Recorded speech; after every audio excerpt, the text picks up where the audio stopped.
bonsoir à tous et puis merci d'être là si nombreux. Ça fait vraiment plaisir quand on prépare une petite conférence comme ça d'avoir du monde. C'est toujours sympathique, hein. Sympathique pour ceux qui les font, comme Pierre. Bon, mais ce soir, donc, c'est Pierre Coadou, là, notre animateur de Ciel d'Occitanie, qui nous fait le plaisir de nous faire une conférence sur les ondes gravitationnelles. Oui. Bon, j'espère qu'elle va vous plaire. On a eu l'occasion de la faire pour le comité d'entreprise d'Airbus en visioconférence il y a à peu près un mois. Et c'était bon, les gens ils ont bien apprécié.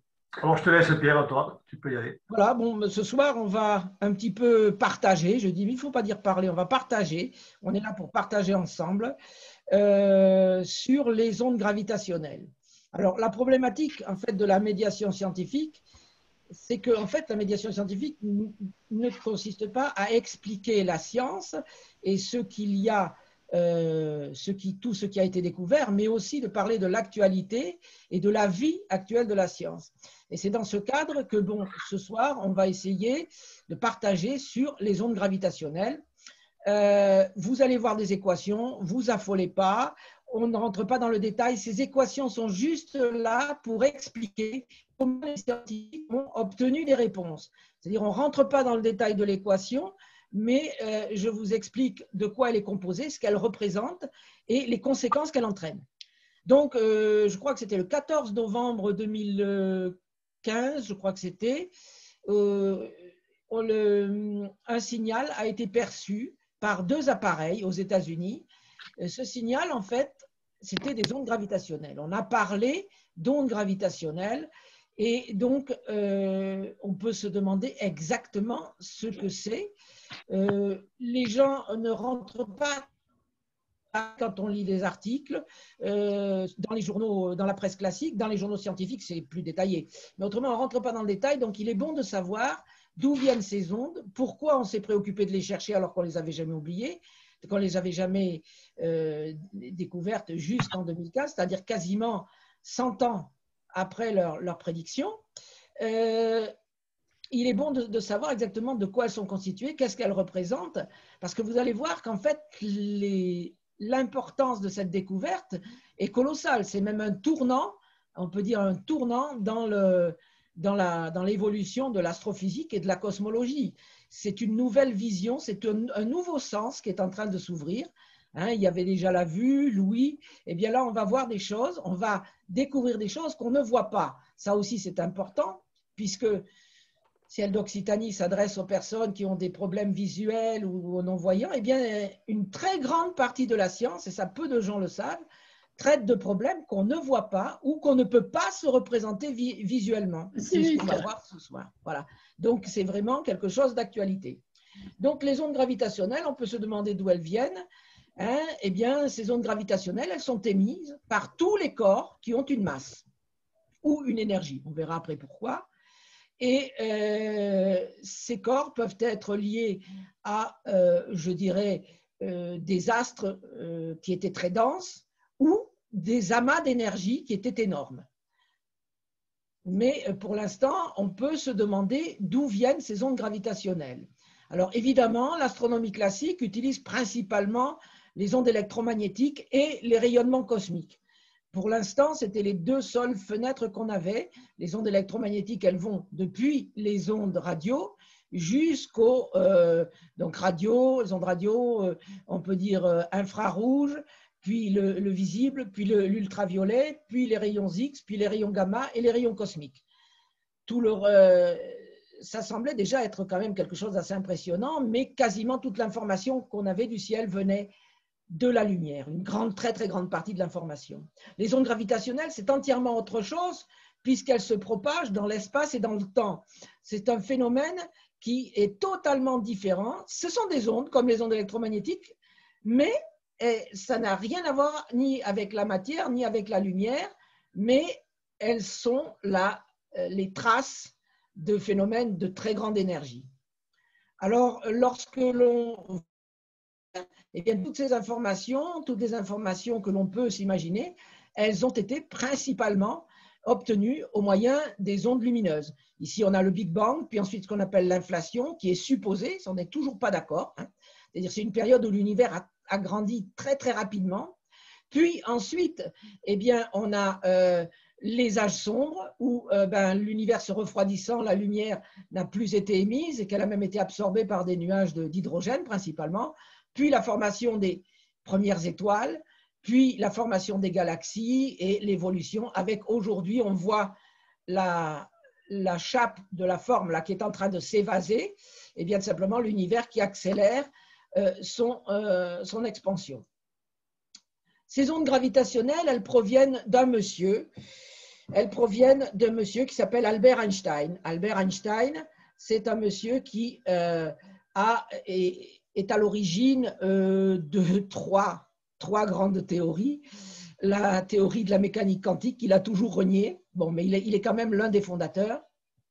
La théorie de la relativité restreinte, que l'on verra tout à l'heure, qui est une théorie très puissante. C'est une théorie de la cinématique et de l'énergie, voilà, grosso modo. Et la théorie de la relativité générale, qui est une théorie géométrique de la gravitation. Albert Einstein, avec cette théorie, eh bien, est le premier à représenter, en fait, et à nous expliquer ce que c'est que la gravité. Isaac Newton avait parlé de la gravité, mais il considérait que c'était une force à distance, à action immédiate. Albert Einstein, lui, trace une explication qui vient de son équation. D'un côté, on voit donc au-dessous du portrait d'Albert Einstein l'équation qui est faite de deux membres de part et d'autre du signe égal. À gauche se trouvent tous les membres qui représentent la courbure et la déformation de l'espace et du temps. À droite, ça représente tout ce qui est énergie et masse. Donc, on s'aperçoit que qu'il existe une relation entre l'énergie, la masse et la déformation de l'espace et du temps. C'est lui qui a introduit cela et c'est lui qui a été le premier à dire, ben voilà, la gravité, ce que nous on appelle gravité, c'est tout simplement le fait que quand on est à proximité de la Terre, la masse de la Terre, l'espace-temps, et nous le ressentons comme une attraction. En fait, cette chose, elle est à l'origine même des ondes gravitationnelles, mais Albert Einstein, quand il sort sa théorie de la relativité générale, il ne s'en préoccupe pas. Il faut dire que le travail est énorme. Il a une énorme, je dirais, produit une énorme réalisation. C'est une très belle équation, il faut être clair, mais il ne le voit pas tout de suite. Il va le voir après et je vais vous expliquer comment ça s'est passé. Albert Einstein fait donc un lien entre la déformation de l'espace, la torsion, la dilatation, la distorsion de l'espace et l'énergie et la masse. Alors, pourquoi l'énergie et la masse? Puisque je vous ai dit tout à l'heure que la gravité, c'était lié à la masse de la Terre. Eh bien, tout simplement parce que l'énergie et la masse, c'est la même chose. Ici, on a l'équation la plus connue de la relativité générale, E égale mc2, c'est la relativité restreinte. Eh bien, cette équation-là, qu'est-ce qu'elle dit? Que l'énergie est égale à la masse multipliée par le carré de la constante de la vitesse de la lumière. C'est-à-dire, l'énergie est égale à la masse multipliée par 9 10 puissance 16. C'est-à-dire, que je ne dise pas de bêtises, puissance 9, ça fait 900 000 milliards. Voilà. Ce qui veut dire qu'à une toute petite variation de masse correspond une énorme énergie. C'est ce qui a fait peur, lorsqu'on parle de la bombe atomique, à Albert Einstein. Quand il a su que les Allemands, Otto Fritz et Elisa Meitner, avaient fissionné l'atome et qu'il a calculé la quantité de masse perdue par l'atome d'uranium, il a blémi parce que cette quantité était multipliée par 9 avec 16 zéros derrière. Et c'est là qu'il a vu qu'en fait, on pouvait faire une arme de fin du monde, ce qui malheureusement ne manquera pas de se produire. Donc, la masse et l'énergie, c'est la même chose. Et la variation et la masse et l'énergie courbent et déforment l'espace-temps. Bon, là, les choses semblent simples. On peut représenter ceci, la Terre et le Soleil.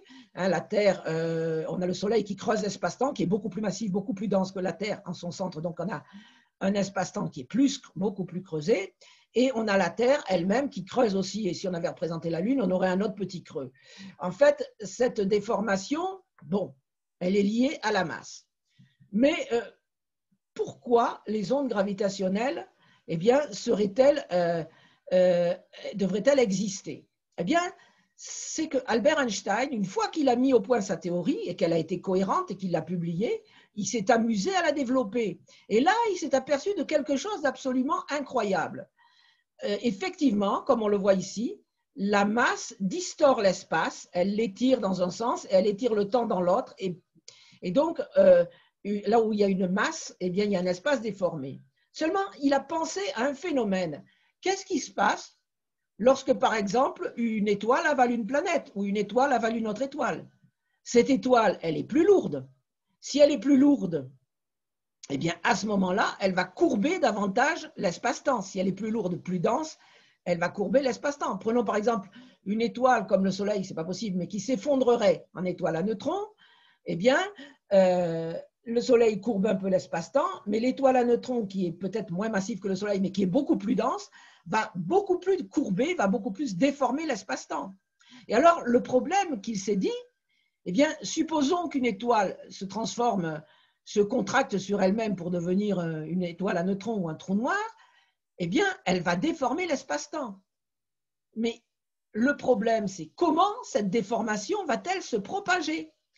Est-ce que c'est l'espace-temps qui va se déformer d'un coup, voilà, tout l'espace-temps de l'univers, ou est-ce qu'il va y avoir une déformation qui va progresser dans l'espace-temps?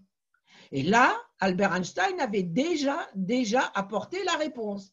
La réponse, eh bien, elle était liée à la relativité restreinte, cette relativité restreinte qui doit nous donner, voilà, ici, une petite explication. Alors, ne vous affolez pas, on reste sur le terme qui est à droite, tout au bord à droite, racine carrée de 1 moins V2 sur C2.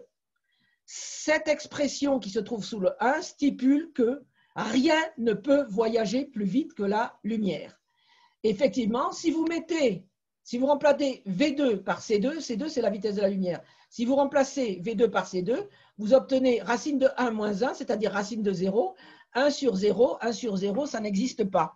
Donc, si jamais quelque chose voyageait plus vite que la lumière dans notre univers, l'ensemble de la physique actuelle, l'ensemble de toutes les théories, y compris la mécanique quantique, s'effondrerait sur place. On y reviendra si vous me posez la question, parce qu'on avait parlé il y a quelques années de neutrinos qui voyageaient plus vite que la vitesse de la lumière. Eh bien, ce n'est pas possible. Enfin, dans notre univers, toute notre théorie s'effondre si jamais ça arrive, ce qui explique le raffut que ça avait créé dans le monde scientifique.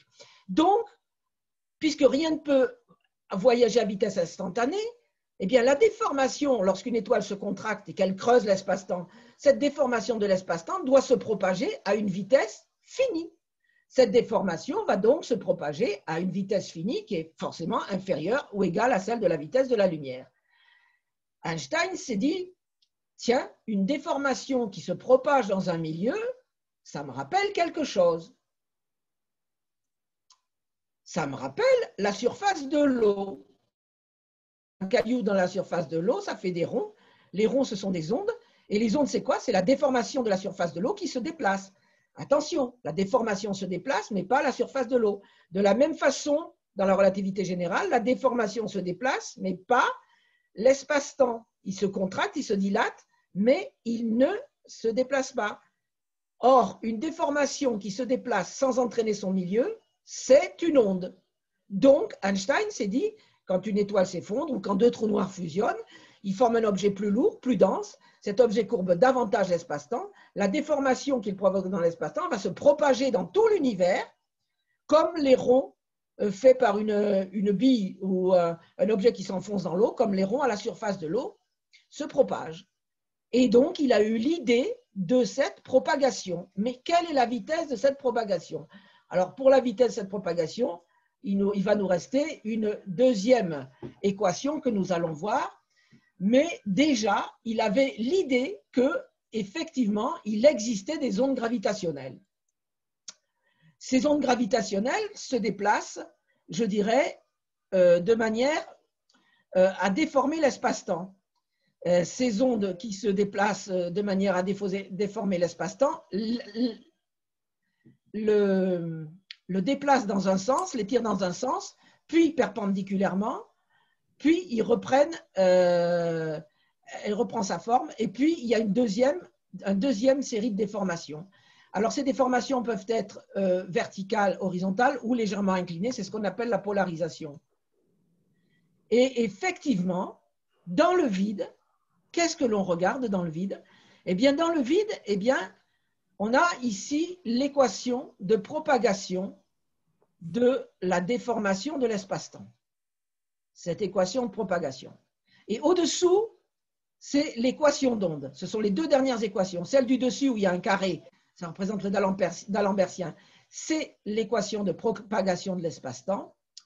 Et la seconde, c'est une équation d'onde. C'est une équation d'une onde. Ça peut être des vagues à la surface de la mer, ça peut être des cordes vibrantes. En fait, c'est une équation d'onde. Regardez bien ces équations, elles sont quasiment pareilles. On a le petit triangle qui est un delta dans l'équation du haut, on retrouve le triangle dans l'équation du bas. On a ici, ça représente l'espace-temps.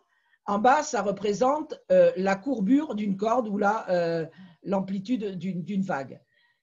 De la même façon, le deuxième terme, on a moins, et on a 1 que l'on retrouve. On a C2 pour l'espace-temps, et V2, c'est la vitesse de propagation de l'onde.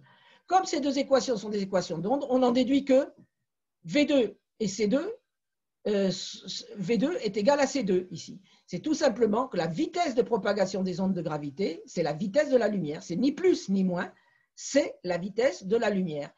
C'est la ressemblance entre les deux équations qui nous permet de déduire que, eh bien, comme en haut, on a 1 sur C2 et qu'en bas, on a 1 sur V2 et que ces deux équations sont des équations d'onde, V2 représentant le déplacement de l'onde, eh bien, on a V2 qui est égal à C2. Tout simplement, les ondes gravitationnelles se déplacent à la vitesse de la lumière. Alors, ces déplacements d'ondes gravitationnelles peuvent se poser des questions. Quelle est leur amplitude? Quelle est leur importance? Leur importance est infime. Elles sont quasiment indétectables. Ce qui fait que même si les ondes ont été prédites en 1916, personne ne va s'en occuper. Parce que dans les calculs, on arrive à des déplacements qui sont des fractions du noyau d'un atome. Et à l'époque, c'est largement hors de portée des technologies et des instruments que l'on peut fabriquer. Donc, on ne s'en préoccupe pas et on ne va pas s'en préoccuper pendant des dizaines d'années parce qu'on part du principe que cela ne peut pas être détecté. Il faudra attendre les années 60 et 70 pour qu'on commence à réfléchir. Il faut dire que, on peut dire 100 ans après la mort 10 ans après la mort d'Einstein, la science a déjà avancé, on commence à avoir des idées, mais ça semble quand même assez difficile à imaginer. Alors, dans les années 70, on va quand même se mettre au travail. Et c'est un professeur, M. Weber, qui va imaginer un cylindre résonnant. Alors, qu'est-ce que c'est qu'un cylindre résonnant? C'est très simple. Il va prendre l'équation de la relativité, la grande équation que je vous ai montrée sous le portrait d'Einstein. Cette équation, il va la résoudre pour des étoiles massives, des trous noirs, des étoiles à neutrons qu'on vient de découvrir. Les trous noirs, on n'est pas encore sûr qu'ils existent, mais il va tabler aussi sur leur existence et il va rentrer ces données dans la partie de droite de cette équation sous Einstein qui est l'énergie et la masse. Et il va obtenir donc des déformations de l'espace-temps d'une certaine caractéristique. Et ces déformations de l'espace-temps, elles vont vibrer majoritairement selon certaines ondes, selon certaines fréquences, selon certaines formes et selon certaines amplitudes. C'est-à-dire l'amplitude, c'est l'écart entre les déformations. Quand quelque chose est étiré vers le haut et vers le bas, l'amplitude, c'est l'étirement maximum. Voilà. Donc, il va rentrer ses calculs, il va rentrer ses données, donc les trous noirs, les étoiles à neutrons dans la partie droite. La partie gauche va lui donner les déformations. La variation dans le temps, il peut la calculer, ça va lui donner la fréquence. Les amplitudes sont liées aussi à l'énergie. Et il va imaginer de créer un cylindre qui ait une taille telle que comme une cloche résonne lorsque le battant la frappe, ce cylindre se met à résonner lorsqu'une onde la traverse. Et ce cylindre qui se met à résonner lorsqu'une onde la traverse, eh bien, il va donc amplifier cette onde qui normalement ne peut pas être détectée, mais le cylindre va permettre par son amplification de la détecter. Alors, ce qu'il faut savoir, c'est que le professeur Weber, eh bien, il va tenter et il va déclarer qu'il a découvert des ondes gravitationnelles.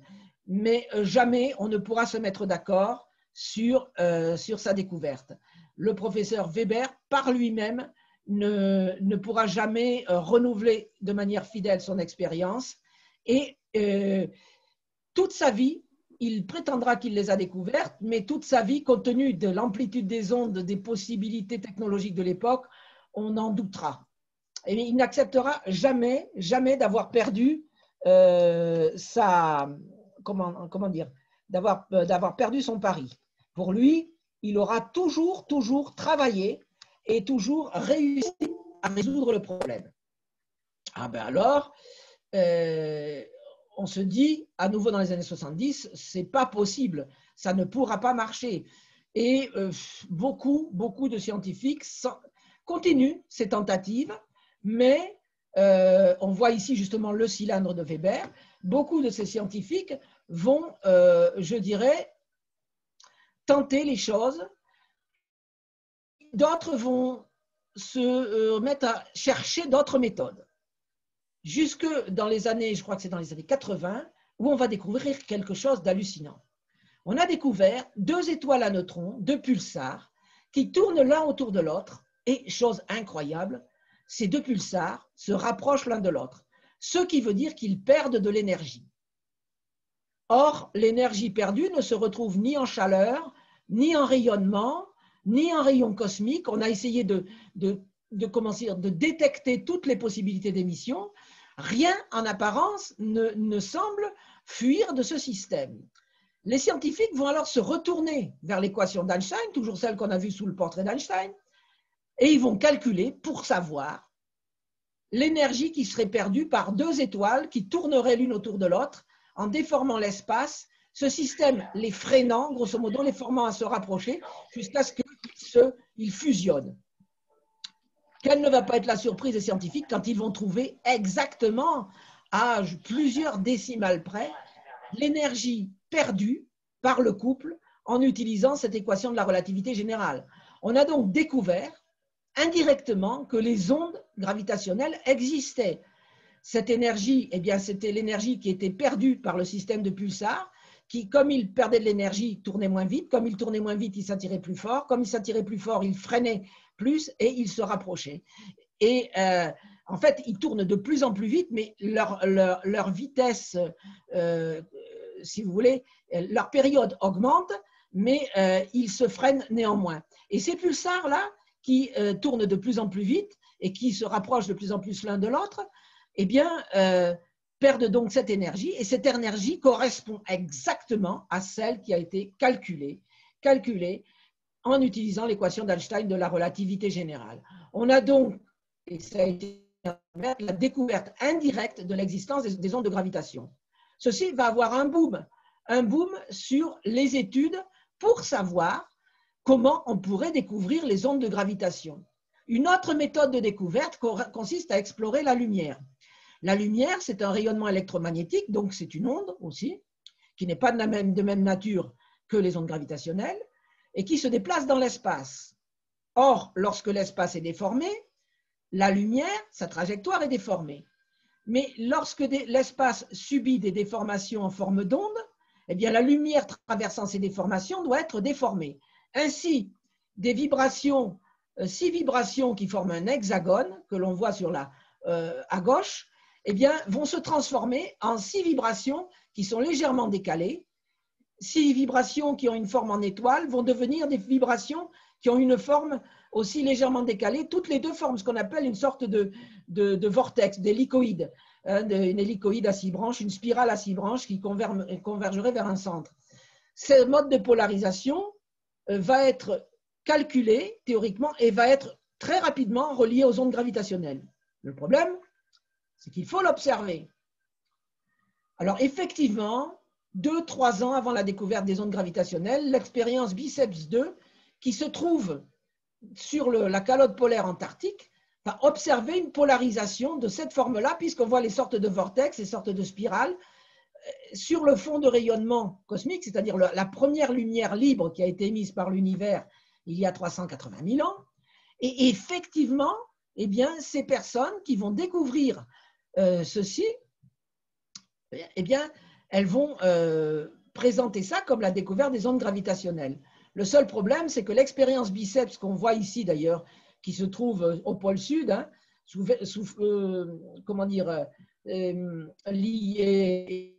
est frappée par les vents katabatiques qui peuvent souffler à plus de 150 km/h, qui sont liés en fait à l'air froid qui dévale du centre de la calotte polaire vers le bord, vers la banquise, vers le rebord de la calotte polaire antarctique. Eh bien, cette expérience, elle ne fournit pas suffisamment de renseignements pour être décisive. Alors, les scientifiques se disent, ben, écoutez, comme les ondes de gravitation, c'est des fractions d'atomes, est-ce qu'on pourrait arriver à inventer un instrument qui mesure des fractions d'atomes? Et là, certains physiciens vont dire, mais on l'a déjà, cet instrument. Cet instrument, ça s'appelle un interféromètre. Et effectivement, on arrive à aligner à des fractions de microns près des télescopes comme ceux que l'on trouve au VLT par Anal. Eh bien, on va réussir à les aligner avec des précisions pour arriver à obtenir ce qu'on appelle un interféromètre qui permet de synthétiser des images de la surface de très petits astres et de très grosses étoiles. Et donc, ça, c'est extrêmement intéressant. Puisque le moyen existe, est-ce qu'on ne pourrait pas améliorer les interféromètres? On voit ici, par exemple, la surface de Betelgeuse observée, alors que normalement, les étoiles sont toujours des points. Avec un interféromètre, la précision est telle qu'on arrive à le faire. Et on peut même utiliser une autre précision, mais ça sera l'objet d'une autre conférence qui parlera justement de la possibilité de voir la surface des exoplanètes. Donc, en fait, effectivement, on peut utiliser un système. Ce système, ça doit être un interféromètre. Et près de Hambourg, ou d'Amsterdam plus exactement, eh bien, on va mettre au point 2 interféromètres de 500 mètres. Chacun des bras, qui sont perpendiculaires, que l'on voit ici sur les photographies, vont fonctionner pour former un interféromètre. Pourquoi utiliser un interféromètre pour observer les ondes gravitationnelles? Parce qu'un interféromètre mesure des fractions de vibration d'une onde. Ces fractions de vibration, c'est infime. Et donc, effectivement, la moindre modification du trajet entre les bras eh bien, va provoquer une modification d'un bras par rapport à l'autre. Et ce changement va s'observer dans les interférences. Et donc, eh bien, il faut construire des interféromètres. Ici, on voit LIGO, celui qui est dans l'État de Washington, qui est à gauche, et celui qui est dans l'État de Louisiane, qui est à droite. Le premier, donc, c'est Geo 600, qui se trouve, dont je parlais, qui se trouvait près d'Amsterdam. Et on a LIGO qui a été fait aux États-Unis, et un peu plus, enfin, presque en même temps, mais avec un léger retard, Virgo. Virgo. On a LIGO India qui est en construction, Kagra au Japon, et on a un autre qui doit se construire en Australie. Ce qu'il faut savoir, c'est pourquoi tout le monde se met à construire des interféromètres. Eh bien, cette réponse, on l'aura à la fin du diaporama, mais surtout, disons qu'aux États-Unis se construisent 2 interféromètres dont chacun des bras fait 6 km. Et Virgo, je crois que ça doit être 4 km. Mais Geo 600, c'est beaucoup plus faible. LIGO India, je crois que c'est dans les 5 km aussi. Et Kagra, je crois que c'est dans les 3 km. Ah, mais c'est impressionnant. Tout le monde se met à construire des interféromètres. Quelle peut être l'utilité? Alors, voilà comment fonctionne un interféromètre. On a un laser qui est à gauche, qui envoie horizontalement un rayonnement. Ce rayonnement va traverser une lame semi-réfléchissante qui va le partager en 2. L'un est vertical et l'autre continue horizontalement. Les 2 bras sont rigoureusement égaux. Ces 2 bras sont rigoureusement égaux, ce qui fait que le trajet entre les 2 parties vont se recombiner avec la même vibration. Donc, eh bien, on va avoir des interférences. Le seul problème, c'est qu'on utilise des lasers de 200 watts. Alors, vous allez me dire, 200 watts, ce n'est pas beaucoup. Chez nous, on a des ampoules de 50, 60 watts, 50, 100 watts, voire éventuellement même 200 watts, et ça ne nous fait rien. Il faut savoir que la lumière laser est tout à fait différente de la lumière classique. La lumière classique est dite incohérente, c'est-à-dire dans l'ampoule, dans le filament de l'ampoule ou dans le gaz, les atomes vibrent chacun à leur propre vitesse et émettent les rayons quand ils le peuvent. et donc il n'y a pas de cohérence. Dans la lumière laser, laser ça veut dire lumière amplifiée et stimulée par émission de radiation. Dans la lumière laser, la lumière vibre en cadence et frappe de manière parallèle. Elle n'est donc ni dispersée, elle ne perd pas de sa puissance et surtout elle frappe en cadence. Alors pour vous expliquer la différence, eh bien on prend une image, l'image d'un château fort assiégé. Vous avez l'armée assiégeante qui frappe sur la porte d'entrée à coups de poing, à coups de lance, à coups de hache, ils n'arrivent pas à casser la porte qui est beaucoup trop dure. Alors ils prennent un bélier et avec un bélier, 2 ou 3 coups suffisent à faire éclater la porte. Pourquoi? Ils ne sont pas plus, ils ne sont pas plus, ils ne sont pas plus forts, mais leurs efforts se font en cadence. Donc tous leurs efforts s'additionnent et l'efficacité est augmentée, ce qui fait que la porte cède. De la même façon, alors qu'une ampoule de 200 watts éclaire fortement, voire très fortement une pièce, un laser de 200 watts va trancher du béton. Ça donne une idée de différence de la puissance. Or, ces lasers, on en a besoin pour détecter les ondes. Alors, ce n'est pas évident. Il va y avoir un problème que l'on va voir après. On construit donc ces interféromètres avec absolument, des précisions absolument et des précautions absolument incroyables. Les tunnels sont sous vide. Les systèmes qui portent les miroirs et qui portent les systèmes optiques sont posés sur des amortisseurs qui sont à la fois statiques, c'est-à-dire qu'ils absorbent les vibrations du sol, et dynamiques. Le système de dispersion des lasers, c'est-à-dire la lame semi-réfléchissante qui partage en 2 faisceaux, est posé aussi sur des amortisseurs. On est obligé de mettre le top du top de la technologie, y compris les miroirs, auprès desquels les miroirs des télescopes actuels seraient des culs de bouteille, il faut vraiment le dire. C'est des miroirs ultra fins, ultra puissants, ultra résistants. Et donc, on voit ces 2 lasers, enfin, l'un des lasers LIGO, et ça, c'est Virgo, qui est en Italie, et c'est 2 systèmes laser, je disais. Et donc, ces systèmes laser, on va les faire fonctionner. Alors, si les distances sont les mêmes, si la distance dans le sens du laser et celle qui est perpendiculaire sont les mêmes, les 2 ondes arrivent avec la même phase, c'est-à-dire qu'elles vont s'ajouter. Elles vont s'ajouter et on va avoir la formation sur l'écran d'une forme d'interférence, sauf que là, l'interférence, elle va être noyée dans la lumière laser qui est beaucoup, beaucoup trop importante. Et le détecteur ne pourra pas détecter des fluctuations. D'autre part, à partir de l'endroit où les lumières se recombinent, on va voir un apport d'énergie qui va être assez impressionnant et l'énergie va être va chauffer l'écran, va chauffer le détecteur et donc ça va être très difficile à gérer. Alors on a une idée. Ce qui est toujours intéressant, c'est de voir comment l'esprit humain arrive à résoudre un problème. Comment faire pour qu'un détecteur puisse détecter de manière très fine des variations de luminosité, alors qu'on est saturé par un rayonnement laser qui est éblouissant. Même un laser classique eh bien, peut vous rendre aveugle. Un petit laser classique que l'on utilise par exemple pour pointer les étoiles peut vous rendre aveugle. Alors un laser comme ça, je ne vous imagine pas l'écran, le détecteur, ce qu'il va prendre. Eh bien, on a une idée. On va déplacer un des bras de manière à faire en sorte que eh bien, l'onde soit, les 2 ondes ne parcourent pas le même chemin, mais simplement qu'il y a un décalage d'une demi-période, c'est-à-dire d'une demi-vibration. Ce qui fait que lorsque cette onde arrive à maximale ou minimale, l'autre arrive avec l'amplitude inverse. Ce qui fait que grosso modo, lorsque ces ondes se recombinent, comme l'une est l'inverse de l'autre, elles se neutralisent.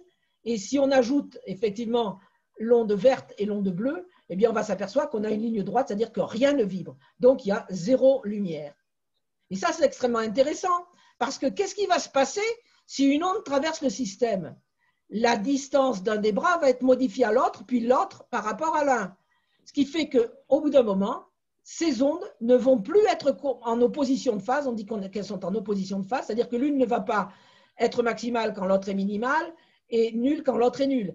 Elles vont être légèrement décalées, ce qui fait qu'on va avoir une faible lumière qui va arriver. Et puis, si une autre vibration passe, eh bien, il va se produire une autre déformation de l'espace passe.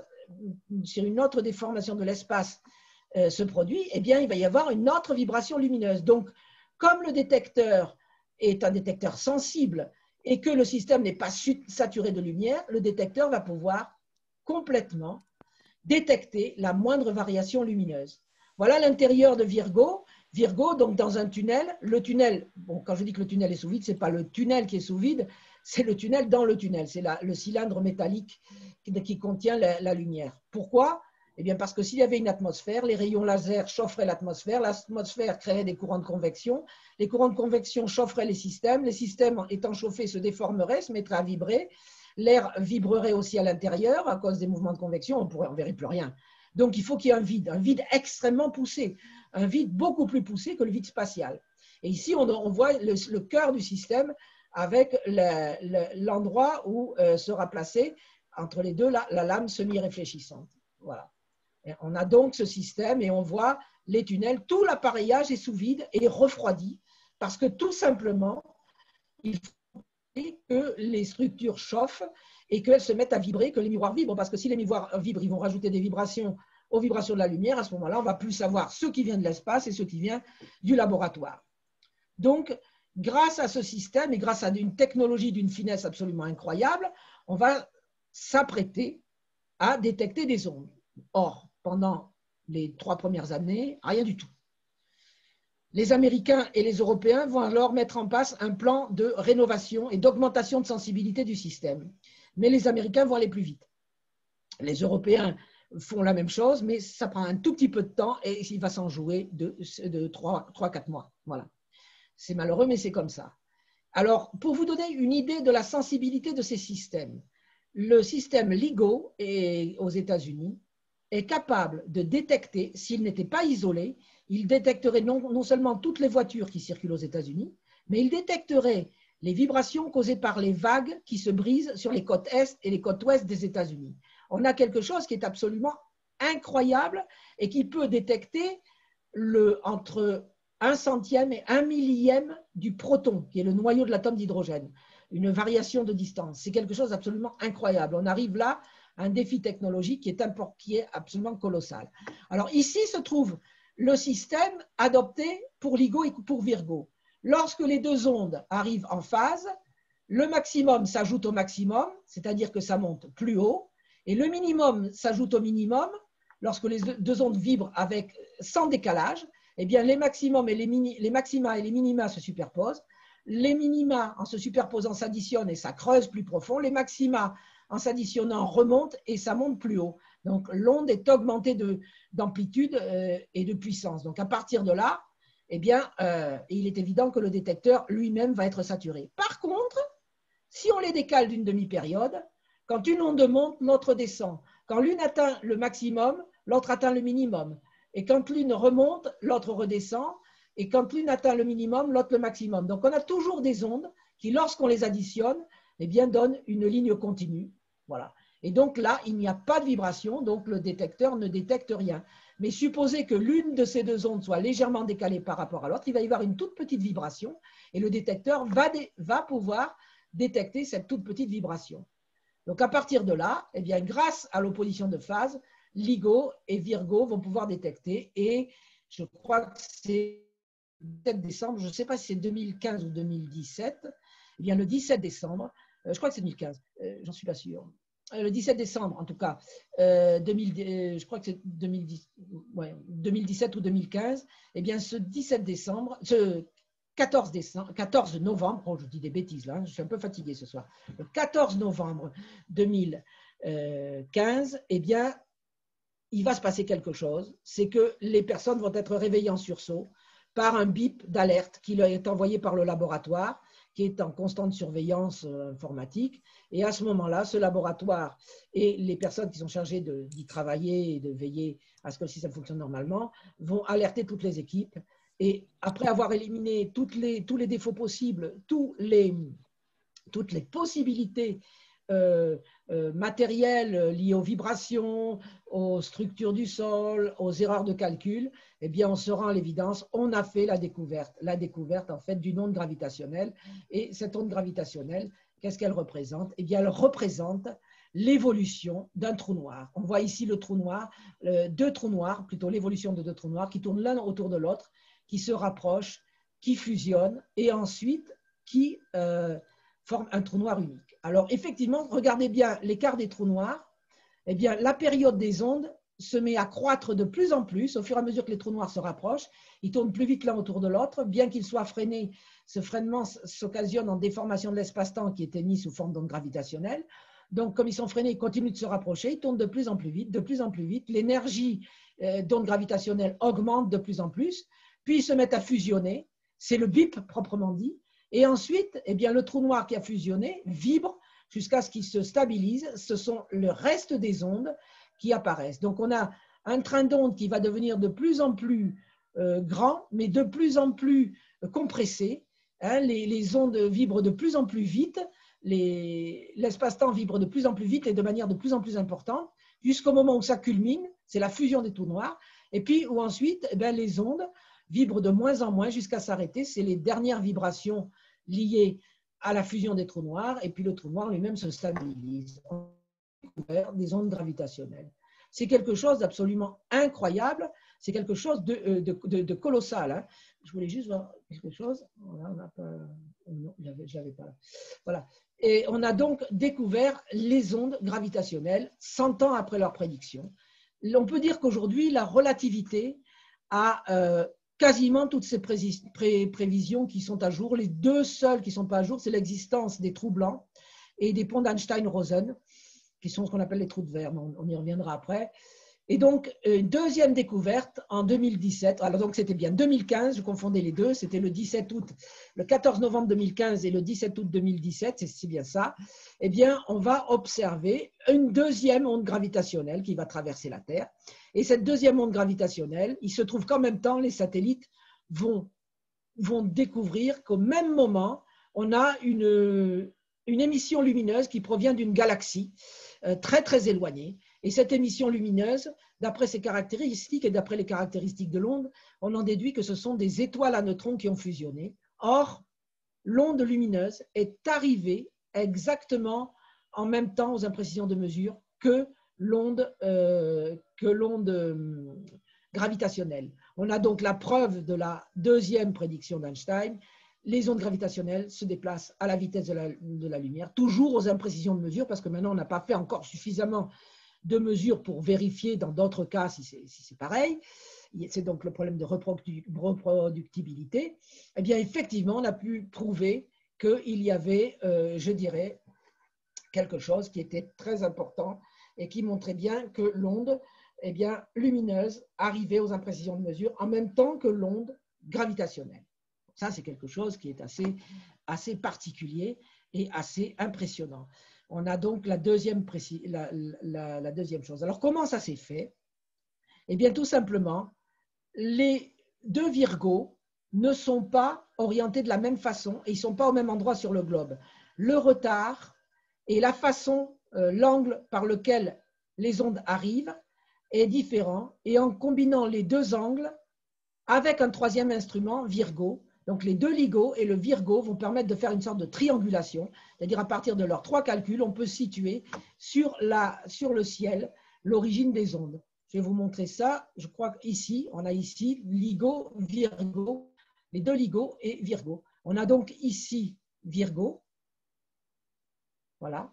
On a LIGO 1, LIGO 2. Eh bien, l'onde vient de l'endroit qui est commun aux trois anneaux. Eh bien, c'est donc cette région-ci qui a la forme d'une ellipse et qu'on peut centrer, moyenner. Et c'est justement à cet endroit-là qu'une fois que les physiciens dépouilleront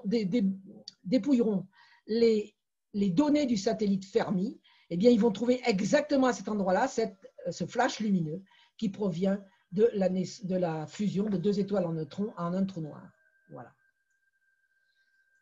On a donc la première vérification et c'est probablement une découverte beaucoup plus importante que la première parce que cette découverte nous montre non seulement l'existence des ondes gravitationnelles, mais en plus le fait qu'un trou noir, que deux étoiles à neutrons qui se transforment en trou noir émettent aussi un flash lumineux et que ce flash lumineux, par lui-même, il voyage à la même vitesse que les ondes gravitationnelles, c'est-à-dire la vitesse de la lumière. Donc ça, c'est quelque chose d'assez impressionnant.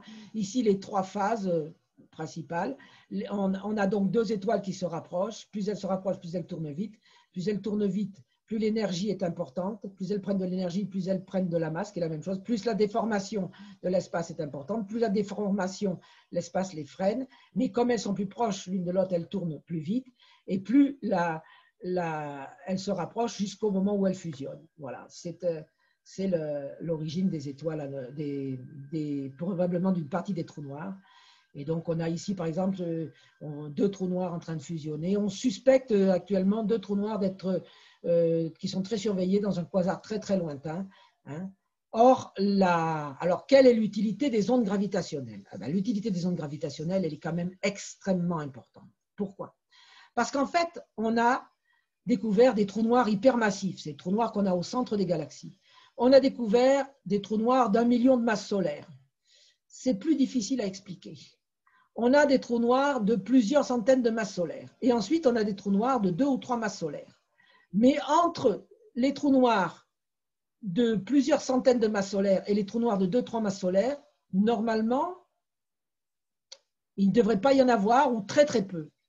Et dans l'avenir, si on détecte des ondes gravitationnelles venant d'astres de ce côté, de cette région-là, c'est-à-dire de la région située entre les trous noirs stellaires et puis les trous noirs qu'on va trouver dans des amas, amas globulaires ou dans les galaxies près du centre, eh bien, à ce moment-là, si on découvre des trous noirs intermédiaires, ces trous noirs intermédiaires vont nous montrer qu'il y a d'autres mécanismes de fonctionnement, et non seulement d'autres mécanismes de fonctionnement, mais la fusion des trous noirs va nous montrer comment se conduit la gravité dans ces conditions très extrêmes. Parce que la relativité ne résout pas tous les problèmes. La résolution de l'équation que je vous ai montrée tout à l'heure nécessite très souvent des approximations, sans quoi même les supercalculateurs aujourd'hui ils perdraient leurs composants. C'est une équation qui est extrêmement difficile à utiliser. Et donc, c'est quelque chose qui pose question. Et effectivement, des indices venant de l'observation du ciel peuvent nous ouvrir vers une nouvelle physique. Et ça, c'est quelque chose d'extrêmement important. La limite entre les neutrons et les trous noirs sera découverte probablement grâce aux ondes gravitationnelles. Cette limite entre les neutrons et les ondes gravitationnelles va être très, très importante parce que, suivant qu'elle soit supérieure ou inférieure à la limite prévue par la théorie, si elle est égale, bon, ça marche, mais s'il y a des différences, ça voudra dire que d'autres forces sont en jeu, que d'autres comportements sont en jeu, et donc c'est qu'une autre physique peut être éventuellement nécessaire. Voilà un petit peu tout ce que l'on peut dire. Deuxièmement, ce que j'ai oublié, alors, quels astres va-t-on rechercher? Premièrement, on va rechercher la fusion des étoiles à neutrons. Pourquoi? Parce que la fusion des étoiles à neutrons nous permettra de vérifier, après un grand nombre d'observations, que les ondes de gravité se déplacent à la vitesse de la lumière. Supposez qu'il y ait une toute petite différence, même une toute petite infime différence, qui soit vérifiée, attestée, et qui ne soit pas le produit de la détection ou d'erreurs de mesure, eh bien, ça change toute la théorie, ça peut changer une grosse partie de la théorie de la relativité générale, voire une grosse partie de la physique. Donc ça, c'est très important. On va donc continuer à étudier la structure des étoiles à neutrons. Pourquoi aussi on va continuer à l'étudier? Parce que les étoiles à neutrons, on ne sait pas très bien de quoi elles sont constituées. On dit qu'on a un noyau de neutronium, c'est-à-dire ce sera un noyau atomique. Ça aurait les mêmes caractéristiques qu'un noyau atomique, mais avec des centaines de millions, de milliards de noyaux atomiques dedans, de protons et de neutrons dedans. En fait, ce n'est pas vrai. Il y a une croûte qui serait une croûte de fer, nickel. Au-dessous, il y aurait une purée de protons et de neutrons. Au-dessous, il n'y aurait que des neutrons. Et ensuite, au centre, on ne sait pas. Or, lors de la fusion, les 2 étoiles à neutrons se déchiquettent. Et les fluides qui sont à l'intérieur, ceux qui sont du centre sont les plus denses. Et ces fluides, de la façon dont ils se conduisent, est-ce qu'ils vont plus vite? Est-ce qu'ils vont moins vite? Est-ce qu'ils suivent un certain angle? Eh bien, ces fluides, on va pouvoir savoir de quoi ils sont faits, ou tout du moins chercher dans les modèles que nous avons ceux qui correspondent le mieux. De là, on peut s'imaginer qu'on va peut-être trouver des fluides faits de quarks, ou des fluides faits de parents des quarks qu'on appelle les prions, qu'on n'a toujours pas découvert. On a donc une nouvelle physique qui pourra apparaître aussi par cette méthode-là. Ensuite, on va chercher ce qu'on appelle des trous blancs. Les trous blancs sont intéressants parce que, eh bien, c'est l'inverse du trou noir. C'est-à-dire que tout sort d'un trou noir. La gravité n'y est pas du tout comparable à celle d'un trou noir. Donc, lors de la fusion d'un trou noir et d'un trou blanc, par exemple, il y a annulation du système, c'est-à-dire qu'il y aura émission d'ondes et disparition. Et ça peut être extrêmement intéressant parce qu'il peut y avoir des flashs lumineux. Et si on sait où peuvent se produire les fusions de trous noirs, en étudiant les périodes de rotation, en utilisant l'astronomie optique, on peut les mettre sous surveillance et mettre sous surveillance aussi, je dirais, les systèmes d'ondes gravitationnelles pour détecter. Et donc, de la façon dont les ondes apparaissent, des détails suivant leur courbure, suivant leur fréquence, suivant leur déformation, etc., on aura des renseignements sur la nature de l'espace-temps et ce qui s'y passe exactement. Et ça, c'est quelque chose d'extraordinaire qui pourrait peut-être nous permettre de différencier un trou noir d'un trou blanc. Voilà. La fusion des trous noirs est aussi extraordinaire. Cette fusion, elle n'émet quasiment pas de lumière. Elle émet la lumière puisque les deux disques se percutent, les deux disques de lumière qui sont les régions très brillantes entourant ce qu'on appelle l'ombre du trou noir. L'ombre du trou noir, c'est l'horizon des événements. Eh bien, ces deux disques de lumière peuvent aussi lors de la fusion, faire l'objet d'un stress, un stress électromagnétique, un stress gravitationnel qui vont chauffer et émettre un flash. Mais c'est très faible. C'est surtout les ondes gravitationnelles, presque toute l'énergie est mise sous forme d'ondes gravitationnelles. L'autre chose qui est très importante, qui est la fusion d'un petit trou noir et d'un gros, ou d'une étoile à neutrons et d'un trou noir. Pourquoi? Parce qu'un petit trou noir qui tourne autour d'un gros, eh bien, il va faire comme un satellite qui tourne autour de la Terre. Les satellites qui tournent autour de la Terre n'ont pas une orbite régulière. À l'endroit, la Terre n'a pas une gravité qui est régulière. Les variations sont infimes, mais suffisantes pour que les satellites changent d'altitude. Quand ils sont plus attirés, que la gravité est plus forte, ils descendent, et quand ils sont moins attirés, avec leur vitesse et l'effet de force centrifuge, ils remontent. Donc, ces satellites suivent une orbite qui est déformée par les creux et les bosses de la Terre et par les variations gravitationnelles de la Terre. Or, eh bien, c'est ce qui se passe autour d'un trou noir, et suivant la façon dont le petit trou noir tourne autour du gros, on pourra éventuellement avoir une cartographie très fine de son horizon et de voir s'il y a des vibrations à la surface de l'horizon, s'il y a des irrégularités. Bref, comme le disait Wheeler, si les trous noirs ont des cheveux ou n'ont pas de cheveux. C'est une expression qui vient du fait qu'on considère, d'après les études relativistes et d'après les études de l'évolution d'un trou noir, qu'un trou noir est caractérisé par 3 paramètres, la masse, la charge et le moment cinétique, ça veut dire sa vitesse de rotation. Il n'y a rien d'autre. Donc logiquement, c'est un objet qui devrait être parfaitement sphérique. Sauf que tout le monde n'est pas d'accord et que pour certains, il pourrait y avoir ce qu'on appelle des ripples, c'est-à-dire des petites vaguelettes, des petites irrégularités à la surface de l'horizon des événements. Et ces petites irrégularités seraient des endroits où la gravité est plus dense ou moins dense, ce qui fait que le trou noir, lorsqu'il passe au-dessus d'une de ces variations, d'une de ces non-uniformités, eh bien, le trou noir, si la gravité est plus dense, il va légèrement changer, et si la gravité est moins dense, il va aussi légèrement changer, s'éloigner. Si la gravité est plus dense, il se rapproche, si la gravité est moins dense, il s'éloigne. Donc, il crée une orbite qui va légèrement changer de sens et à chaque fois, il va émettre des ondes gravitationnelles et ces ondes pourront nous permettre de savoir s'il se rapproche ou s'il s'éloigne et d'avoir un tracé de son orbite. Et un tracé de son orbite qui est tout à fait remarquable parce qu'il va nous permettre de savoir qu'est-ce qui se passe, on peut dire, près de l'horizon des événements du trou noir, sachant en plus qu'il y a un avantage, c'est que à cause de la relativité générale, eh bien, les orbites des trous noirs précèdent, c'est-à-dire que l'ellipse que forme le petit trou noir qui tourne autour de l'autre, grosso modo, eh bien, elle va se déplacer, elle va tourner. Et elle tourne beaucoup plus vite parce que le Soleil provoque un déplacement de l'orbite de Mercure, qui a été expliqué par la relativité générale, qui était la seule à pouvoir l'expliquer. Ce déplacement, enfin en partie, parce qu'une partie est expliquée par la mécanique céleste classique, la partie non expliquée, il n'y a que la relativité qui a pu, et on est tombé pile poil sur la bonne description. Donc, ce qui se passe, c'est que le Soleil provoque cette rotation de l'ellipse de Mercure. De la même façon, il va y avoir des déformations de l'orbite qui vont se traduire. Quand le trou noir se rapproche, ça émet des ondes gravitationnelles. Quand il s'éloigne, ça en émet. On va pouvoir mesurer ce qui se passe très précisément. On a donc des choses qui sont extrêmement importantes. Autre chose, il existe tout un tas d'objets qui sont hors de détection lumineuse, qu'on appelle les cordes cosmiques pour certains d'entre eux. C'est des défauts de l'espace et du temps. Ces défauts de l'espace et du temps, disons, ils déforment l'espace et le temps à l'endroit où ils se trouvent. C'est un petit peu comme quand on fait un gâteau. Si la pâte a mal été travaillée, il va y avoir des grumeaux dans le gâteau.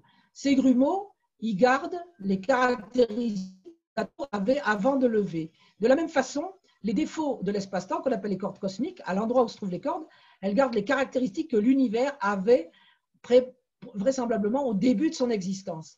Et ça, c'est extrêmement intéressant parce que de ce fait, ils ont une énergie, donc une masse très importante, et cette énergie déforme l'espace-temps. Si vous avez une corde cosmique et que derrière, vous ayez une fusion de trous noirs, la lumière venant, les ondes de gravité qui viennent de ce trou noir vont être déformées par la présence des ondes cosmiques et la figure de fusion, au lieu de paraître régulière, va être altérée, elle va être déformée. Cette déformation nous signalera qu'un objet, dont on pourra déterminer d'ailleurs la distance, se trouve sur le chemin de ces ondes. Et on pourra donc mettre en évidence des défauts de l'espace et du temps.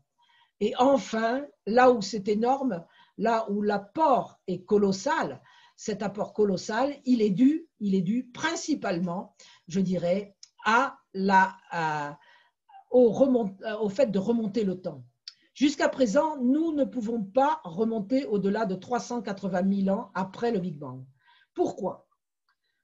Parce qu'avant 380 000 ans, on avait une époque où les protons n'étaient pas associés aux électrons, les atomes n'étaient pas formés. Les protons positifs percutaient des électrons négatifs, grosso modo, ils passaient très, très proches l'un de l'autre, ils émettaient des photons gamma, des grains de lumière gamma, des grains de lumière ultraviolets, rouges, enfin toutes les couleurs que l'on veut, toutes les fréquences que l'on veut, des grains radio, etc. Et tous ces grains étaient mélangés. Et un photon qui partait lors d'une de ces rencontres rebondissait sur un autre électron et était lui-même transformé. Donc en fait, on avait une sorte de brouillard blanc qui faisait qu'aucune information antérieure à ce moment-là ne pouvait passer. Qu'est-ce qui s'est passé il y a 380 000 ans? Les atomes se sont formés, les électrons se sont mis autour des protons ou des noyaux des atomes, et à ce moment-là, le reste de l'espace a été vide et les photons ont pu être libérés. Donc la flèche jaune, l'endroit de 380 000 ans après le Big Bang, c'est l'endroit où la lumière s'est libérée. À partir de ce moment-là, l'univers est devenu transparent. Et depuis ce moment-là, on peut examiner tout ce qui se fait. Mais au-delà, on ne peut pas. Ça ne nous est pas possible. Par contre, regardez avec les ondes gravitationnelles, on peut arriver jusqu'à 10-32 secondes. Ça, je pense que c'est très exagéré. Moi, on m'a dit entre 1/10 et 1/100 de seconde. Mais entre 380 000 ans et 1/10 ou 1/100 de seconde, on a une avancée qui va nous permettre d'aller au-delà de la formation des protons, d'aller même au tout début de l'inflation, et on pourra trouver des traces importantes de phénomènes qui se sont produits à ce moment-là. Et c'est là où vraiment, les ondes gravitationnelles sont attendues. Il ne faut pas vous imaginer que si aujourd'hui, il y a autant de construction de centres d'ondes gravitationnelles, et que s'il y a un projet comme LISA, qui est un projet qui est fait par l'Agence spatiale européenne, eh bien, si on a autant de projets, c'est qu'il n'y a pas des enjeux.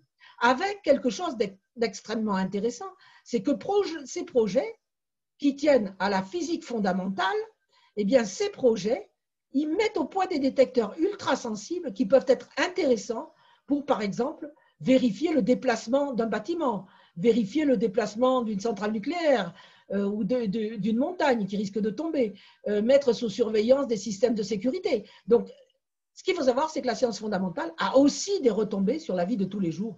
Et ces phénomènes qui traitent de l'espace, du temps, qui sont des choses abstraites, eh bien, nous permettent aujourd'hui d'imaginer des systèmes qui retomberont dans la réalité et qui rendront service à la société. Alors ici, on a l'interféromètre CAGRA qui n'est pas encore, qui devrait être en fonctionnement, ou sous peu. Voilà, c'est l'interféromètre CAGRA qui est le même un petit peu que LIGO, Virgo. On a ensuite LISA qui sera formé par un triangle de 3 satellites reliés par un faisceau laser. Ils auront, je crois, c'est 2 millions de kilomètres. Alors là, l'ampleur, vu 2 millions de kilomètres, LISA va pouvoir détecter des phénomènes extrêmement fins qu'on ne peut pas faire sur Terre.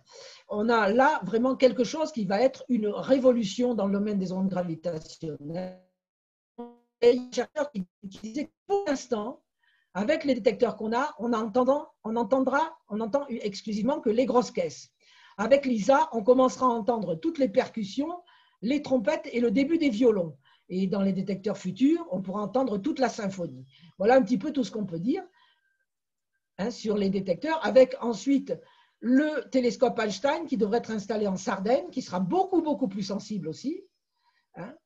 Et toujours, on a remis, comme la technologie a évolué, on a remis en place les barres et les cylindres résonnants, comme M. Weber l'avait fait, sauf qu'aujourd'hui, on a une technologie qui est incroyablement plus précise. On a en Italie un système là, qui est étudié. On a aussi un autre système avec une sphère qui doit distinguer, je dirais, le fonctionnement, qui doit distinguer le passage d'onde gravitationnelle, qui devrait faire résonner la sphère et la faire vibrer selon certains modes qu'avant on ne pouvait pas détecter, mais qu'aujourd'hui on peut. Il y a aussi un puits qui est réalisé, je crois, par le Fermilab et puis plusieurs universités, dont le Californian Institute of Technology. Dans ce puits, on va laisser tomber des atomes refroidis, c'est-à-dire qu'ils n'iront pas très vite. Et lorsqu'ils tomberont, ils sont, selon la théorie de la relativité, en chute libre. Donc, ils sont grosso modo en apesanteur. Donc, le passage de la moindre déformation de l'espace et du temps se répercutera sur leur chute et on pourra, en mesurant certains effets de cette chute des atomes, détecter des ondes de gravité. Voilà, ces ondes de gravité qui sont comme des cercles sur le bord des mares. Voilà, j'ai terminé. Si vous avez des questions. Merci Pierre. Alors, vous pouvez rouvrir les micros, là, pas de souci. Épatant, Pierre. Vous avez des questions. C'était les grands Pierre. Incroyable. Ça m'a demandé quand même un sacré travail, mais oui, je pense que les gens ont le droit de connaître les choses. La science, elle est faite pour les citoyens. Elle est faite par les scientifiques, pour les citoyens, mais elle est faite aussi pour les citoyens et pour la société. Et donc, c'est normal que vous puissiez partager ça. Donc, moi, ça me demande du temps. Je ne vais pas vous dire que je suis un génie et que tout est facile. On est prises. Voilà. Pour simplifier. On réussit. Voilà. Bravo, Pierre. Vraiment bravo. Merci beaucoup. Si vous avez des questions à poser, n'hésitez pas, allez-y. Vous pouvez ouvrir vos micros, là, ils sont tous... Je ne sais pas trop quoi dire. Il y a des personnes à des questions, là. Ça a été trop bon, Pierre. Ah oui, il a été très bon. Je ne suis pas resté sur les équations, très peu. Voilà. Oui, non, mais tu as... C'était interdit. Mais ça de main de maître. Jacques, il m'avait prévenu. Bon. Voilà. Bonsoir Pierre. Bonsoir. Merci beaucoup déjà pour cette belle présentation. Juste une question qui me vient en vous écoutant. Est-ce qu'on pourrait imaginer qu'il y ait une relation entre les ondes gravitationnelles et l'expansion de l'univers? Oui. Oui.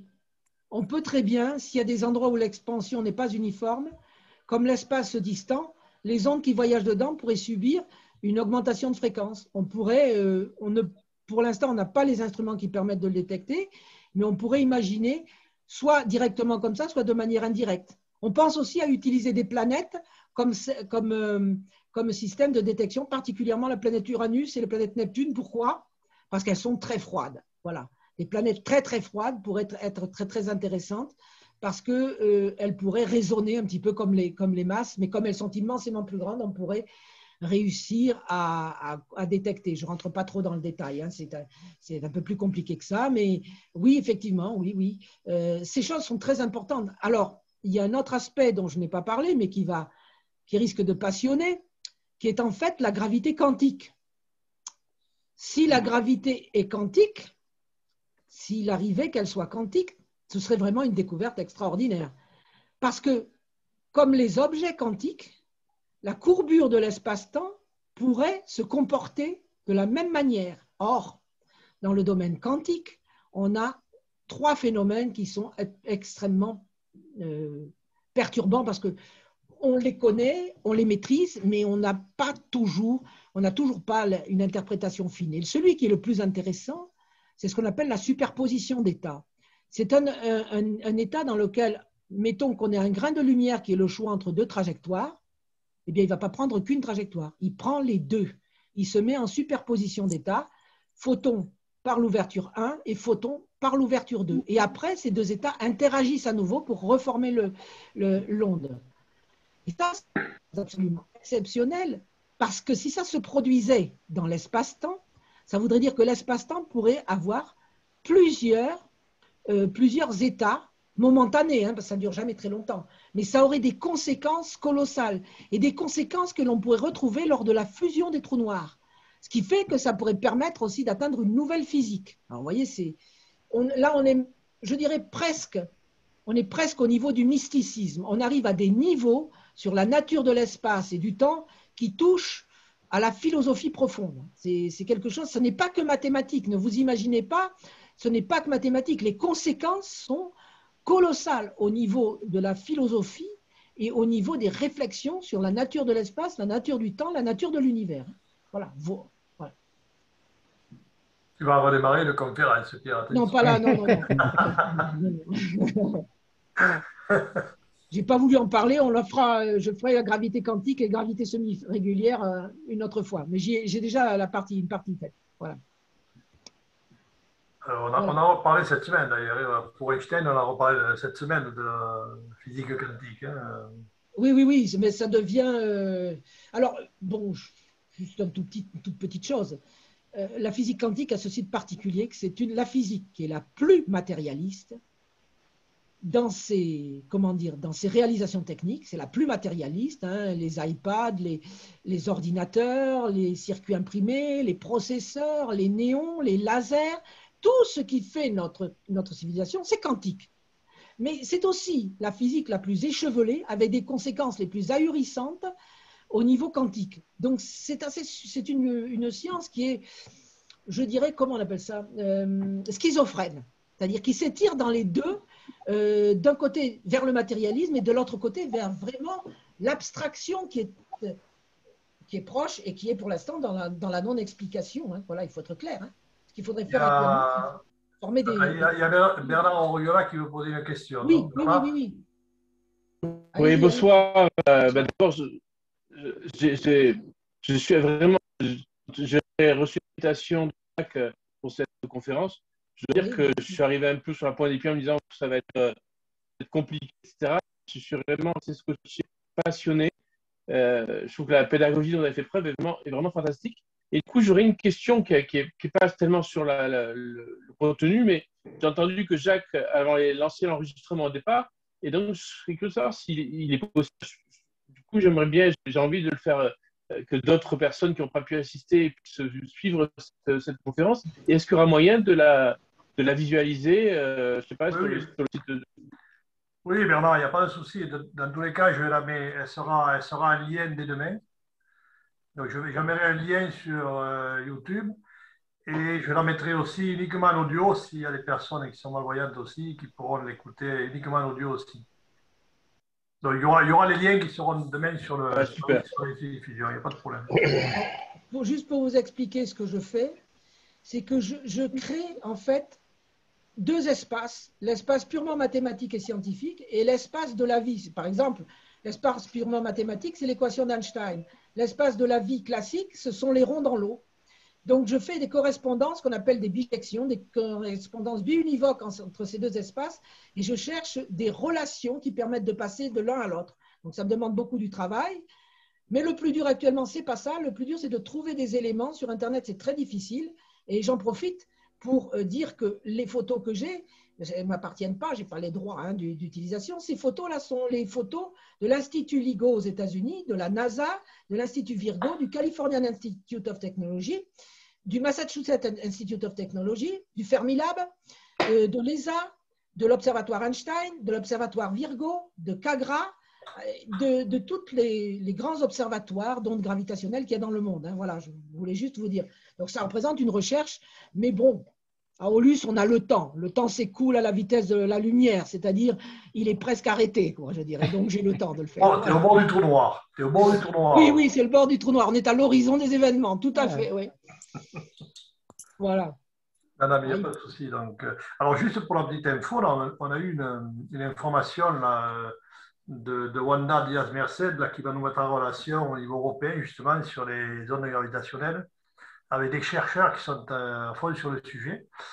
Donc, c'est une astrophysicienne qui vit en Afrique du Sud qui nous a contactés, que je cherchais à contacter depuis 2 ans.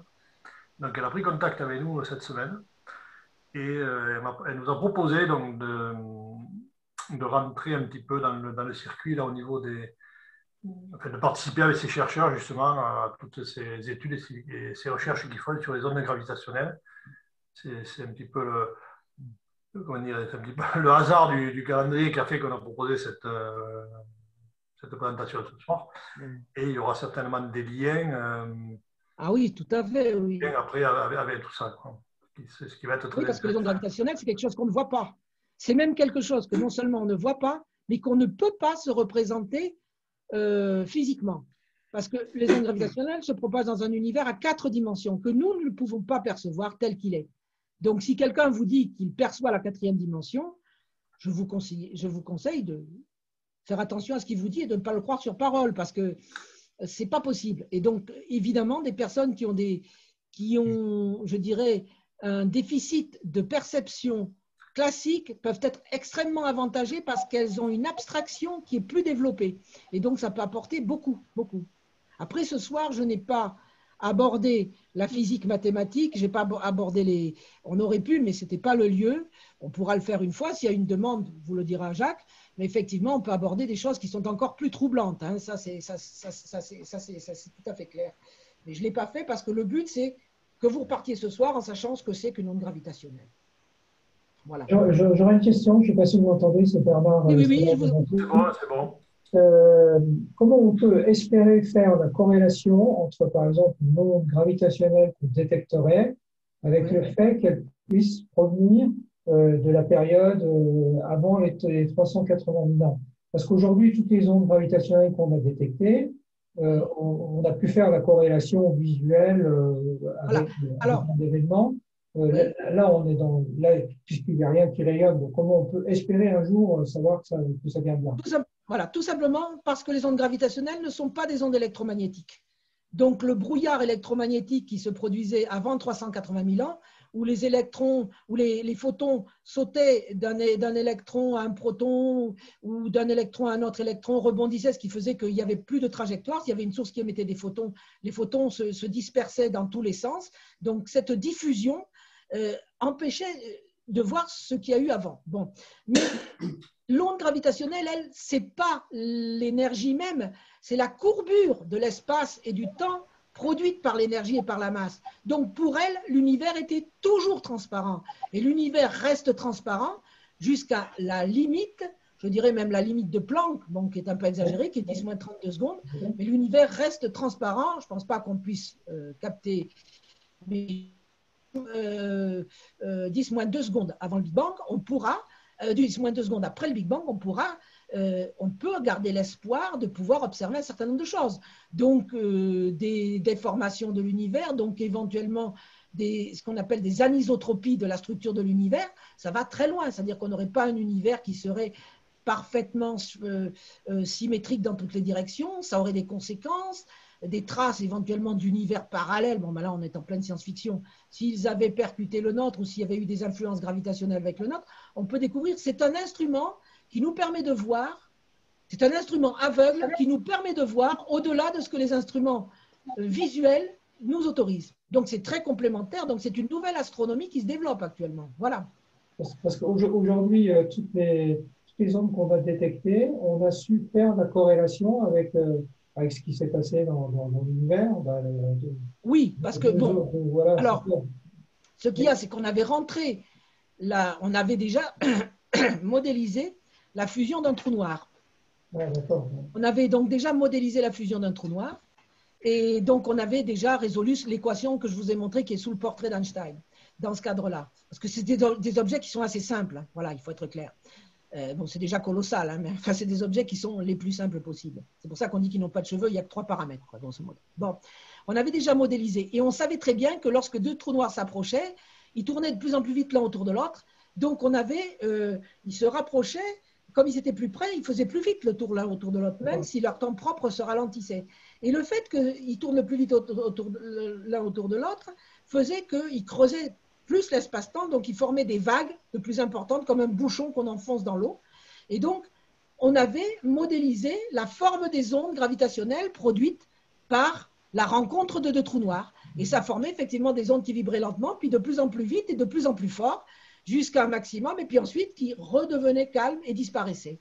Et c'est exactement le signal qu'on a trouvé. D'accord. Donc là, on avait imaginé la signature de ce que pouvait être. Oui, oui, voilà. oui, oui. Et Même Weber, dans son expérience, avait utilisé l'équation de la relativité. Il y a longtemps que les gens savent savent l'utiliser. Hein. Dans des approximations, ils savent l'utiliser. Le seul problème, c'est que les technologies à l'époque de Weber ne permettaient pas de les découvrir. Mais son principe, il n'est pas faux. Il n'est pas faux. Mais voilà, aujourd'hui on peut, mais à l'époque on ne pouvait pas parce qu'il n'y avait pas de précision suffisante. Il ne l'a jamais accepté hein, d'ailleurs. Donc il y a plein de choses de la relativité générale qu'on peut affiner, qu'on peut tester. Et surtout, on peut tester la gravité dans des champs gravitationnels très forts. Et ça, c'est quelque chose de très important qu'on n'a jamais pu faire et que là, auquel on aura accès en étudiant les trous noirs. Voilà un petit peu ce que... C'est très science-fiction, hein, parce que si vous alliez seulement... si vous avez des résolutions de l'équation d'Einstein qui donnent ce qu'on appelle des métriques, ce sont des solutions, eh bien ces métriques-là, elles ont... c'est ahurissant, c'est les fameux trous blancs, c'est les trous de verre, c'est l'étoile de Planck, c'est toutes sortes de choses. C'est vraiment...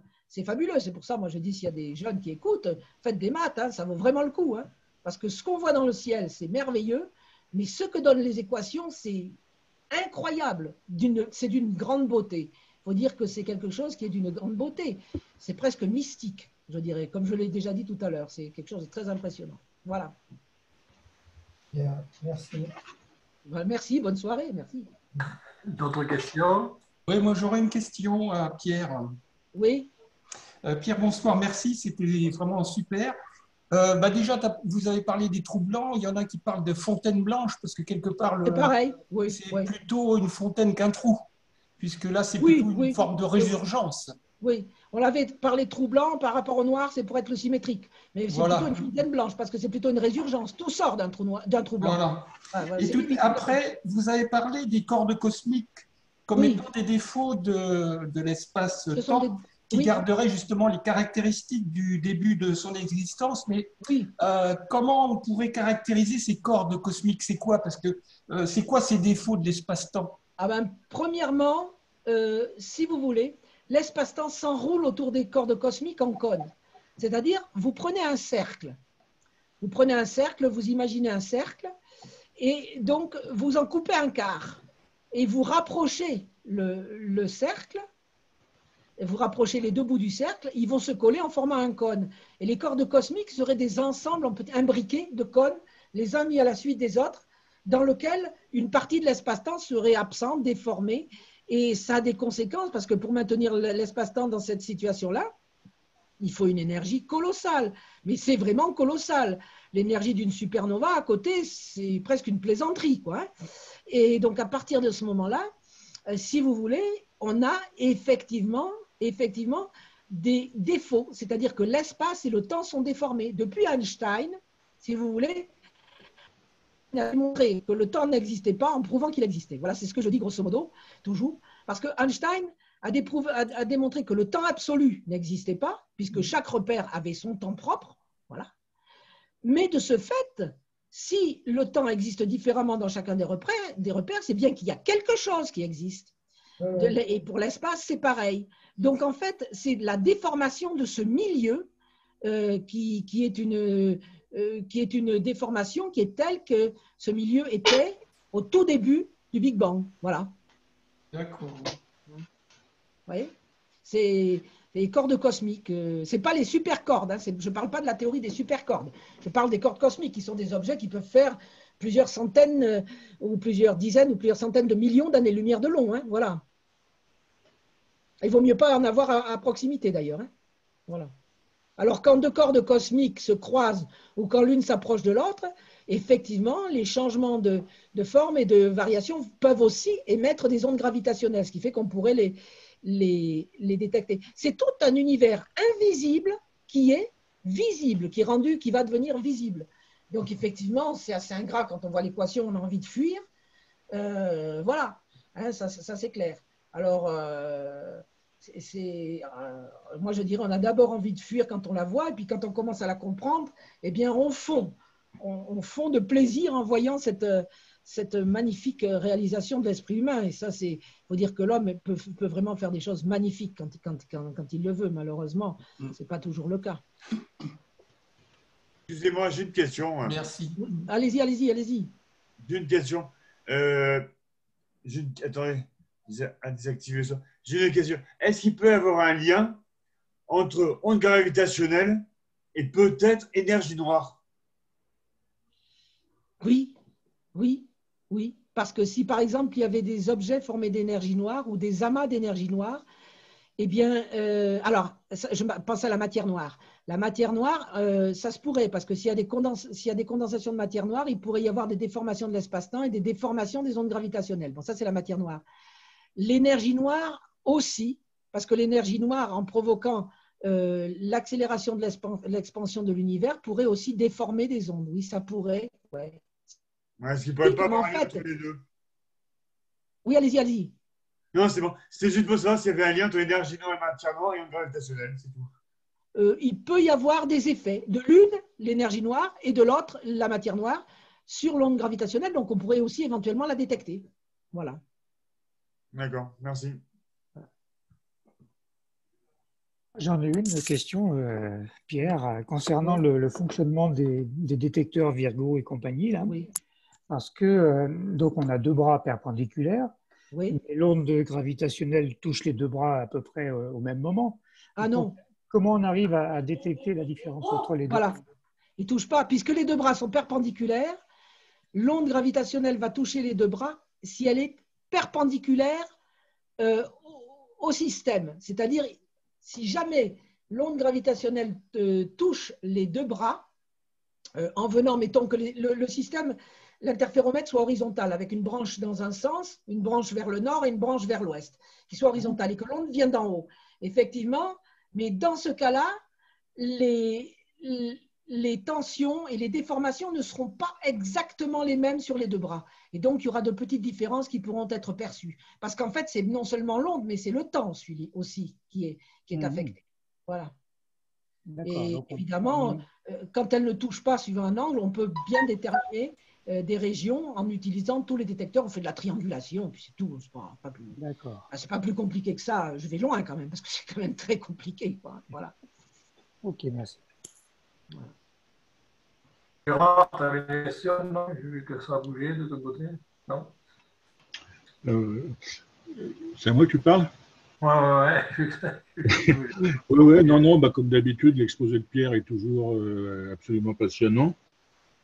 Au sujet de la gravité, je peux faire une suggestion. J'ai lu un bouquin qui est très intéressant qui s'appelle « Qu'est-ce que la gravité ?» qui est de la collection Quai des sciences, éditée par Duno. C'est une collection qui est dirigée par Étienne Klein, Philippe Brax et Pierre Van Hove. Oui, des gens qui ont fait leur preuve. Si vous voulez approfondir la question, je vous conseille vraiment ce bouquin, il est très très bien. Qu'est-ce que la gravité? En fait, c'est très bien ce que tu dis là, parce que bon, Einstein la présente comme une déformation de l'espace-temps. Bon, ce qui est vrai, puisque tout est vérifié. Mais au niveau corpusculaire, on ne sait toujours pas exactement ce que c'est. Hein. On ne sait d'ailleurs pas si la gravité est quantique. Hein. Est-ce qu'elle pourra jamais être quantique ou est-ce qu'elle n'est tout simplement pas quantique?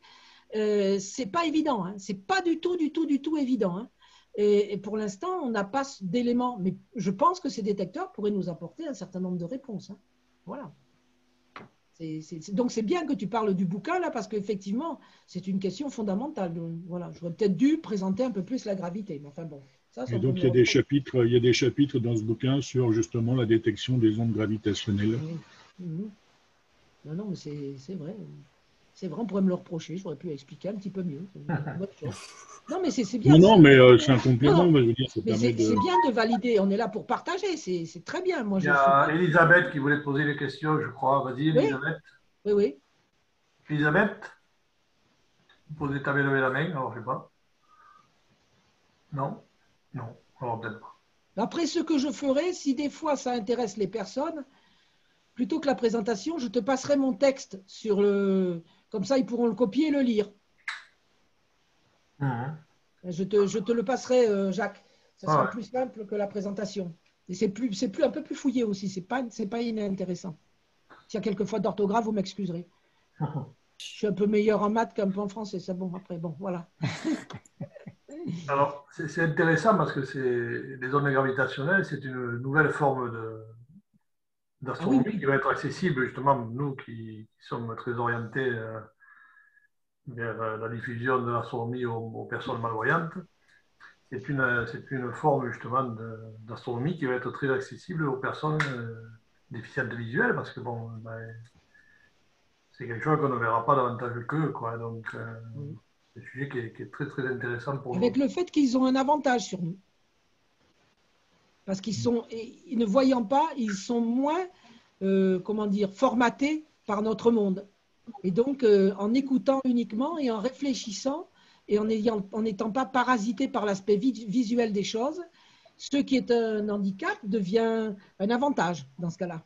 Voilà. C'est pour ça qu'ils ont des choses à nous donner. C'est pour ça qu'on veut partager avec eux. C'est pour ça qu'on veut vraiment qu'ils viennent nous voir dans l'observatoire Aguzet, dans ce projet, et qu'ils participent et qu'ils soient présents, mais pas uniquement comme invités, mais comme personnes qui ont des choses à nous dire, avec lesquelles on a échangé. Et c'est là où ton idée là est remarquable, quoi. Moi, j'y souscris totalement, et c'est vraiment quelque chose d'idéal. Voilà. Moi, j'y crois beaucoup.